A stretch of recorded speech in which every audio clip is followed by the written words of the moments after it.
In-flight fires. Just hearing that phrase is enough to send chills down anyone's spine. The thought of a fire breaking out high in the sky, in a confined space with no immediate escape, is a terrifying scenario that most of us hope to never experience. But the truth is, in aviation history, this has happened.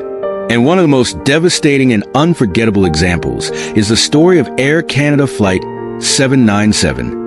Air Canada Flight 797, a DC-9, was a routine flight scheduled to travel from Dallas-Fort Worth to Montreal, with a stop in Toronto. The flight carried 46 people, 41 passengers, and 5 crew members. This was a typical journey for Air Canada, operating its popular DC-9 aircraft, a plane known for its reliability, with over 60 units in the fleet. But on June 2nd, 1983, nothing about this flight would be typical. The flight took off from Dallas at 4:25 p.m., heading northeast towards Canada. The crew, Captain Donald Cameron and First Officer Claude Wemett, were seasoned pilots with thousands of hours of flying experience, particularly on the DC-9. Around 6:51 p.m., roughly halfway through the flight, something strange happened. 3 circuit breakers connected to the aft lavatory tripped. These circuit breakers powered the toilet flush motor, and their failure raised no immediate concern. The crew reset them, thinking it was just a minor technical issue. However, things started to get worse. At 7 p.m., a passenger in the last row of the aircraft noticed a strange odor in the air. This wasn't a typical smell of food or recycled air. It was something unsettling.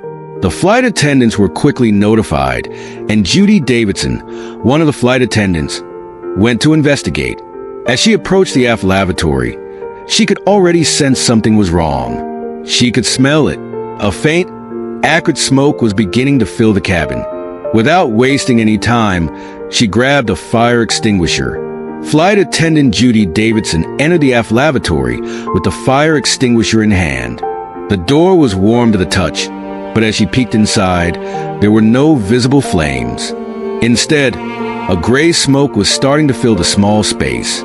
She inhaled some of the smoke, but there was no sign of immediate danger. At least, not yet. She quickly reported back to her colleagues. Sergio Benetti, the chief flight attendant, joined her in inspecting the lavatory. The smoke was now darker, and it was clear that something serious was happening. Benetti sprayed the fire extinguisher inside, but he couldn't see flames either. By now, the cabin was filling with smoke, and passengers were becoming increasingly nervous. Laura Kayama, another flight attendant, began moving passengers toward the front of the cabin, trying to open air vents to ease the situation. But the fire was already spreading rapidly. At 7:02 p.m., as he walked down the aisle, smoke was now spreading to the rear of the cabin, and visibility was poor. Wemett did not take any smoke goggles or portable oxygen, a decision that would later come into question. At the back of the cabin, the situation was escalating. The fire was now consuming more of the aircraft, and the heat was becoming unbearable. Wemett attempted to approach the lavatory again, but the door was now too hot to touch. He instructed the flight attendants to keep the door closed. Back in the cockpit, Captain Cameron was facing a growing crisis. The aircraft's electrical systems were beginning to fail. A master caution warning appeared on the flight deck, indicating that multiple systems, including the left side electrical circuits, were no longer functioning. The situation was becoming dire. Despite the growing risk of fire, Captain Cameron did not immediately opt to land the plane. The philosophy at the time was to fight the fire if possible, and to only land if absolutely necessary. However, as the situation worsened, the captain realized that the fire was no longer something they could control. The fire had begun to eat through the aircraft's wiring, and many important systems were failing. Air traffic control in Louisville, Kentucky, began to divert the plane to Cincinnati, which was only 25 miles away. Traffic controllers were still able to track the plane's general position. The airport in Cincinnati was notified of the incoming emergency, and preparations were immediately made for an emergency landing on runway 36. The airport's fire department was alerted and began making preparations for the worst. The descent continued, and the aircraft was now 20 miles south of Cincinnati, rapidly descending at over 300 knots. The fire had caused substantial damage to the aircraft, but the crew was still doing everything they could to ensure that they made it to the airport. At this point, no one knew if they could land safely, but they were determined to try. As the aircraft neared Cincinnati, it was clear that the situation was beyond control. The fire had continued to spread, and the crew had to make difficult decisions about what systems to prioritize. The fire continued to wreak havoc on the aircraft's internal systems. The passengers, many of whom had been moved to the front of the cabin, were now bracing for impact. The tension was unbearable. The cabin crew did their best to calm the passengers, but they knew that their options were limited. At 7:22 p.m., just minutes before landing, disaster struck.